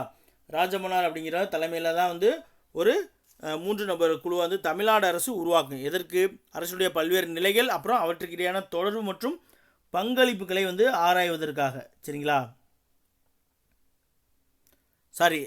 இது ராஜமன்னார் குழு வந்து கலைஞர் கருணாநிதி அவர்கள் தான் வந்து உருவாக்குவாங்க, சரிங்களா. அவர் அந்த மத்திய அரசுக்கு என்ன அதிகாரம் மாநில அரசுக்கு மத்திய அரசுக்கு கூடிய அதிகாரம் சம்பந்தமான விஷயங்களுக்காக ராஜமன்னார் குழு அளித்த அனைத்து பரிந்துரைகளுமே வந்து மத்திய அரசு ஏற்றுக்கொள்ளாமலே போயிடும், சரிங்களா. ஆனால் பல்வேறு நிலைகள் மற்றும் அவற்றுக்கிடையான தொடர்பு பங்களிப்புகள் பற்றி எந்த குழு சொல்லியிருக்கு அப்படின்னா பூஞ்சிக்குழு, சரிங்களா. பூஞ்சிக்குழு தான் அதற்காக உருவாக்கப்பட்டது. எப்போ 2007 பூஞ்சிக்குழு, ஆப்ஷன் டி தான் கரெக்டானது, சரிங்களா. 2007 பூஞ்சிக்குழு உருவாக்கப்பட்டது. எதற்காகனா பல்வேறு நிலைகள் மற்றும் அதற்கான தொடர்பு பங்களிப்பு. இதற்கு முன்னாடியே இன்னொரு குழு உருவாக்குவாங்க, அரசியலமைப்புடைய செயல்பாடு குறித்து, சரிங்களா. அரசியலமைப்புடைய செயல்பாடு குறித்து ஆராய்வதற்காக வெங்கடாசலையா குழுவை வந்து 2000 உருவாக்குவாங்க, சரிங்களா. 2000 வந்து வெங்கடாசலையா குழுவை உருவாக்குவாங்க. சுரன் சிங் கமிட்டி வந்து நம்ம முன்னாடியே பார்த்துட்டோம், சரிங்களா. அடுத்து 17வது கொஸ்டின் போயிடலாமா. 1992 நவம்பர் மண்டல ஆணையம் வழக்கில் உச்சநீதிமன்றம் வழங்கிய தீர்ப்பு என்ன அப்படின்னு சொல்லி கேட்குறாங்க. ஆக்சுவலாக மண்டல ஆணையம் எப்போது அமைக்கப்பட்டது அப்படின்னு பார்த்தீங்கன்னா, மண்டல ஆணையம் 1979 அமைக்கப்பட்டது. ஒரு 10 வருஷம், அப்புறம் 80-83 தர்றாங்க, அப்புறம் ஒரு 10 வருஷம் அது சும்மா கிடக்குது, சரிங்களா. அது அப்படியே தான் இருக்குது. இதை வந்து விபி சிங் அவர்கள் வந்து பிரதமராக இருக்கும்போது 1990 வந்து மண்டல் கமிஷனுடைய அறிக்கையை வந்து தாக்கல் பண்ணுறாரு. அதன் அடிப்படையில் என்ன சொல்கிறாங்கன்னா, பெரும்பான்மையாக இருக்கக்கூடிய பிற்படுத்தப்பட்ட மக்களுக்கு மத்திய அரசு பணிகள் கிட்டத்தட்ட ஒரு 27%, சரிங்களா, 27%, அப்புறம் SC/ST மக்களுக்கு ஒரு 22% அப்படின்னு சொல்லி மாதிரி ஒரு 49% இடஒதுக்கீடு வழங்கலாம் அப்படின்னு சொல்லி சொல்லுவாங்க. அப்போ அதை எதிர்த்து ஒருத்தர் வந்து இந்திரா சாகானின்னு நினைக்கிறேன், அவர் வந்து வழக்கு போடும் பொழுது அதில் வந்து உச்சநீதிமன்றம் என்ன சொல்லுதுன்னா, இடஒதுக்கீடு வந்து கிட்டத்தட்ட 50% இருக்கணும். கல்வி மற்றும் வேலைவாய்ப்பில் இடஒதுக்கீடு வந்து என்னது 50% இருக்குன்னா, இருந்தாலும் அந்த 50%க்கு மிகாமல் பார்த்து கொள்ளுங்க அப்படின்னு சொல்லும், சரிங்களா. அப்போ இதன் அடிப்படையில் பார்த்தா ஆப்ஷன் ஏ தான் கரெக்டு, சரிங்களா. 69% இடஒதுக்கீடு பார்த்தீங்களா, இது வந்து இன்றைய வரைக்கும் தமிழ்நாட்டில் பின்பற்றிக்கிட்டு வரக்கூடிய இடஒதுக்கீடு தான் வந்து என்னது 69% இடஒதுக்கீடு, சரிங்களா. இடஒதுக்கீடுலாம் நம்ம அடுத்தடுத்த பாடங்கள் வரும்போது ரொம்ப டீட்டெயில்டாகவே பார்க்கலாம். சரிங்களா? 30 20 இருந்துச்சு, அப்புறம் 31 20 இருந்துச்சு, அப்புறம் 18+1 அப்படிலாம் இடஒதுக்கீடு மாதிரி கடைசியில் வந்து 69 வரும். கடைசியில் ஜெயலலிதா அவர்கள் தான் வந்து என்ன பண்ணுவாங்க, அதை போய் அரசியலமைப்பில் திருத்த முடியாத ஒரு பகுதியில் வச்சுருவாங்க. பகுதி 9 போய் வச்சுருவாங்க. சரிங்களா? அதற்காக அவங்களுக்குலாம் வந்து சமூக நீதி காத்த வீராங்கனை பெண்மணி அப்படின்னு சொல்லி பட்டம்லாம் வந்து கொடுத்துருப்பாங்க. சரிங்களா? 18வது கொஸ்டின் பார்த்துடலாமா? பொது கணக்கு குழு தலைவராக நியமிக்கப்படுபவர் யார் அப்படின்னு சொல்லி கேட்டிருக்காங்க. ஆன்சர் பண்ணுங்கள். இப்போ நமக்கு நாடாளுமன்றத்தில் வந்து 2 அவை இருக்கும். ஒன்று மக்களவை, மாநிலங்களவை. சரிங்களா? அந்த 2 அவை இருக்கும். அந்த 2 அவையிலையும் அந்த அவங்களுக்கு வந்து இங்கே இருக்க கூட்டம் மட்டும் இல்லாமல் அந்த அதிலே வந்து ஒவ்வொரு அவையிலையும் வந்து குழுக்கள் ஒவ்வொரு விஷயத்துக்கு ஒவ்வொரு குழுக்கள் வந்து உருவாக்குவாங்க. சரிங்களா? நிதிக்குழு, அப்புறம் பொது கணக்கு குழுன்னு அந்த நாட்டு வரவு செலவுகள் எல்லாம் வந்து சரி பார்ப்பாங்க இல்லையா, அது போன்ற குழு. ஒவ்வொன்றுக்கும் ஒவ்வொரு குழுக்கள் வச்சு ஒவ்வொரு குழுவும் ஒவ்வொரு வேலை வைப்பாங்க. அதாவது பொதுத்துறை நிறுவனங்கள்லாம் கண்ட்ரோல் பண்ணுறதுக்கு ஒரு குழு, இதுபோல் பல்வேறு குழுக்கள்லாம் அமைச்சு செயல்பட்டுக்கிட்டு இருப்பாங்க. அப்படியே ஒரு குழு தான் வந்து என்னது, பொது கணக்கு குழு. அதனுடைய தலைவராக நியமிக்கப்படுவர் யார் அப்படின்னு சொல்லி கேட்டிருக்காங்க. அதற்கான சரியான விடை என்ன அப்படின்னு பார்த்தீங்கன்னா, மக்களவை உறுப்பினர்களில் யாராவது ஒருத்தர் தான் வந்து என்னது பொது கணக்கு குழுவினுடைய தலைவராக வந்து நியமிக்கப்படுவாங்க. சரிங்களா? அது மட்டும் இல்லாமல் எதிர்க்கட்சி தலைவர் அப்படின்னு சொல்லுவாங்க இல்லையா, அதாவது எதிர்க்கட்சி இருக்குது பார்த்தீங்கன்னா, எதிர்க்கட்சியிலேருந்து ஒருத்தரை தேர்ந்தெடுத்து தலைவராக இருப்பாங்க இல்லையா, அவர் வந்து கேபினெட் அமைச்சருக்கு உண்டான தகுதியை பெற்றிருப்பார். சரிங்களா? எதிர்க்கட்சி தலைவர் வந்து கேபினெட் அமைச்சருக்கு உண்டான தகுதியை பெற்றிருப்பார். அடுத்து வந்து மக்களவைத் தலைவர் அப்படிங்கிறது யார்? சபாநாயகர், ஸ்பீக்கர் அப்படின்னு சொல்லுவாங்க. சரிங்களா? அதாவது வெற்றி பெற்ற கட்சியிலேருந்து சட்டமன்ற உறுப்பினர்லாம் வந்து தேர்ந்தெடுத்து ஒருத்தர் வந்து மக்களவைக்கு தலைவராக நியமிப்பாங்க. மாநிலங்களவைக்கு வந்து யார் அப்படின்னா, பிரிவு 63 பிரகாரம் அலுவல் வழி தலைவராக வந்து நம்ம மாநிலங்களவைக்கு வந்து துணை குடியரசுத் தலைவராக யாரை தேர்ந்தெடுக்கிறாங்களோ அவர்கள் தான் வந்து மாநிலங்களுடைய தலைவராக செயல்படுவார். சரிங்களா? அடுத்து 19வது கொஸ்டின் போகலாமா? மதராஸ் மாகாணத்தை தமிழகம் என பெயர் மாற்ற கோரி உண்ணாவிரதம் இருந்து உயிர் நீத்தவர் யார்? அதாவது ரொம்ப முக்கியமானவர், சங்கரலிங்கனார் அப்படின்னு சொல்லி ஒருத்தர். ஆன்சர் பண்ணுங்கள். ஆன்சர் சொல்லிட்டேனா? எஸ், சங்கரலிங்கனார் தான். அவர் தான் வந்து இந்த கேள்விக்கு சரியான விடை. இவர் வந்து எப்போ அவர் உண்ணாவிரதம் இருந்திருப்பார் அப்படின்னா, இவரெலாம் வந்து பின்னாடி வந்து முன்னாடி பார்த்தீங்கன்னா 1930 காந்தி கூட தண்டி யாத்திரை இதிலெல்லாம் வந்து பங்கெடுத்தவராக இருப்பார். சரிங்களா? விருதுநகரில் தான் வந்து இவர் உண்ணாவிரத போராட்டத்தை தொடங்கியிருப்பார். 1956 ஜூலை 27. சரிங்களா? 1956 7/27. சரிங்களா? 27/7/1956. அப்போ தொடங்கி கிட்டத்தட்ட 75 நாள் வந்து தொடர்ந்து உண்ணாவிரதம். அதாவது சென்னை மாகாணத்தை வந்து தமிழகம் அப்படின்னு சொல்லி பெயர் மாற்றம் செய்யணும் அப்படின்னு சொல்லி உண்ணாவிரதம் இருப்பார். போராட்டத்தினுடைய 76வது நாள் அக்டோபர். சரிங்களா? அக்டோபர் 13ஆம் தேதி இது வந்து டிஎன்பிசியில் கேட்டிருக்காங்க. சங்கரலிங்கனார் அவர்கள் உயிர் நீத்த நாளேன்னு கேட்டிருக்காங்க. எப்போ? 1956 அக்டோபர் 13 அன்றைக்கி வந்து என்னது, இவர் மரணத்தை போராட்டத்தினுடைய 76வது நாளில் மரணத்தை தழுவியிருப்பார். அதாவது காந்தியடிகளுடைய உண்ணாவிரதத்தை, அந்த அகிம்சை முறையை பின்பற்றி இவர் உண்ணாவிரதம் இருந்து மரணித்திருப்பார். சரிங்களா? அதே போல் அந்த தாளமுத்து நடராஜன் அப்படின்ட்டு அவங்க வந்து இந்தி போராட்டத்தில் சிறைக்கு போய் அங்கே வந்து மரணம் அடைஞ்சவங்க தான் வந்து தாளமுத்து நடராஜன் அப்படின்ற 2 பேர் இந்திய எதிர்ப்பு போராட்டத்தில். சரிங்களா? இறுதியான கேள்வி, மதராஸ் மாநில பெயர் மாற்ற சட்டம் டேஸ் ஆண்டு தமிழ்நாடு என பெயர் மாற்றம் செய்யப்பட்டது அப்படின்னு சொல்லி கேட்டிருக்காங்க. இது வந்து அண்ணா அவர்கள் வந்து மாகாண முதலமைச்சர் இருக்கும்போது 1969 நமக்கு தெரியும், பொங்கல் அன்னைக்கு ஜனவரி 24 தான் வந்து எனது தமிழ்நாடு அப்படின்னு சொல்லி பெயர் மாற்றி சட்டம் கொண்டு வரப்பட்டது. ஓகே, இந்த லைவ் கிளாஸ் முடிஞ்சிருச்சு. இந்த லைவ் வந்து உங்களுக்கு ரொம்ப யூஸ்ஃபுல்லாக இருந்துச்சுங்களா? ஓகே, நெக்ஸ்ட் லைவ் கிளாஸில் பார்க்கலாம். தேங்க்யூ.